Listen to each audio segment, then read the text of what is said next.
Alright, today in the garage we're going to go over how to put on FLO foot pegs, and it's kind of like a spotlight on this product. I'm going to show you how to, or what's in the package and what you get when you order them. I'm going to show you how to put them on. So this is what they look like. I got the FLO stainless steel for my bid. I just did the regular positioning. They have 5 mil down, 5 mil back as well. They have rised ones as well. So in this package, you just get the spring and the foot peg here.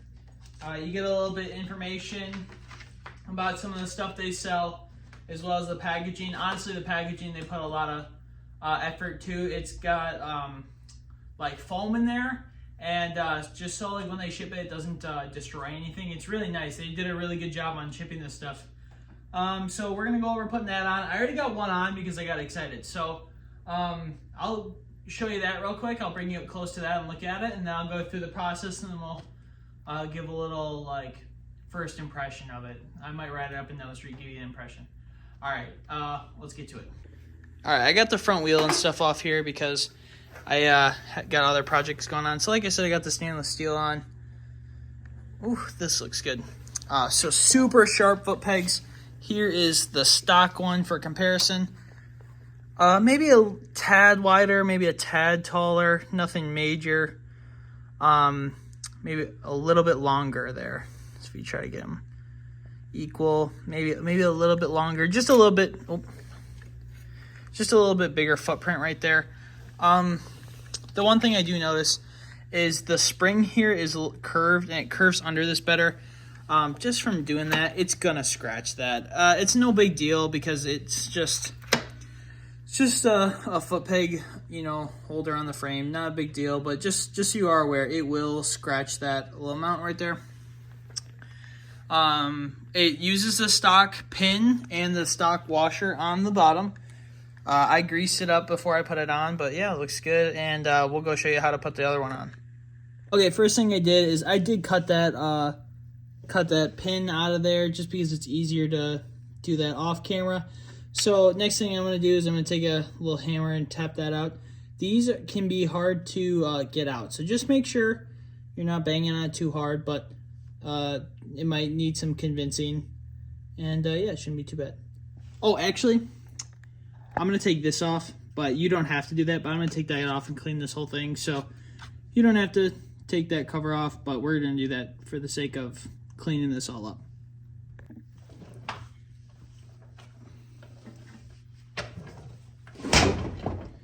So I got this awesome new tripod. We're filming on this awesome new tripod, and it's really sweet. We're gonna do this just to get this out of there.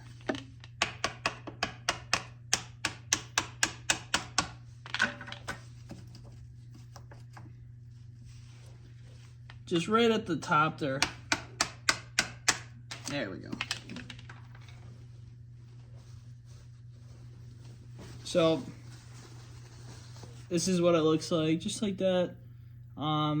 Holes there, so the pin goes right through there. When it goes through, we can take this off.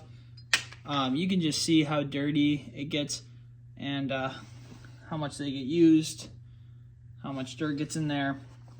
So we're gonna just clean that up, and then I'm not gonna show you cleaning the process because I know you guys would rather just see the foot peg on there. So we'll just clean that up and then show you how to put the foot peg back on. Alright, now we'll try it again. There we go. See how it took like that? Put it in. Okay, once it's gone through the spring there, don't mind my feet. There you go, all the way in. Then what we'll do is clean this washer up real quick. And then you'll take that, put that on there, and then you'll take another one of those pins that I cut off and put it on there, and I'll show you that right now. Alright, that's probably the best angle for you, but it's going to be kind of difficult here. So, putting that on, and then what we're going to do is just put this pin through. Oh, if I can get it in. There we go.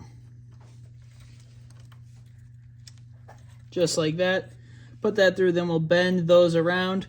One thing I do want to mention, this pin, this big pin that holds the foot peg on, make sure the top is up here and this cotter pin hole is down here.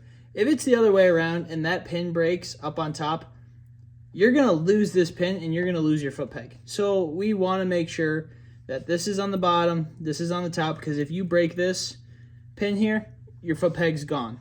So that's why this spring's here, to let it flex, but also to keep it there. So this spring, if this breaks, will keep this foot peg with pressure on it and you'll never lose it. So this is a safety precaution. You got to have this on the bottom. All right, I'm going to bend that around, then show you guys, then we'll talk a little bit about it. All right, so we'll go in there real quick. All right, just bent it around there, bend it up on both sides.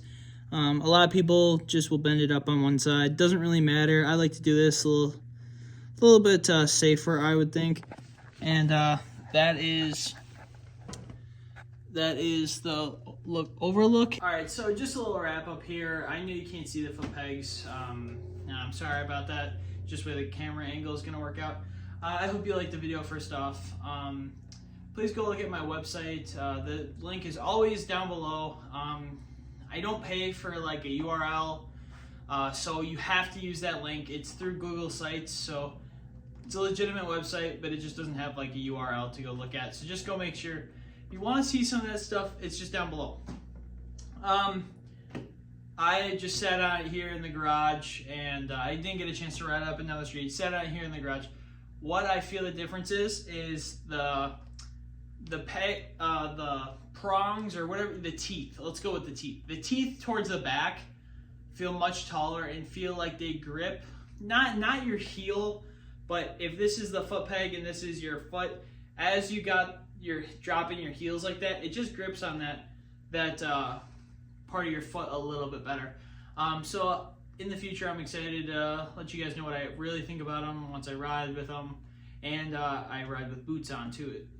Just because that'll give you a different feel as well. You know, tennis shoes, you feel everything, but when you ride, actually, you always wear boots. So, from what I think is, one, I think they look awesome. Two, I think they're worth it. These are right around $150. A little bit cheaper than some of your other options. So these are, like I said, the stainless steel. They do have aluminum ones, and then I do believe they came out with the titanium ones for the betas now. As you go up, so you go to aluminum and then titanium, you do go up in price. I don't think there's a real big difference between the aluminum ones and the stainless steel ones. The reason why I went the stainless steel ones is because it doesn't have removable pins.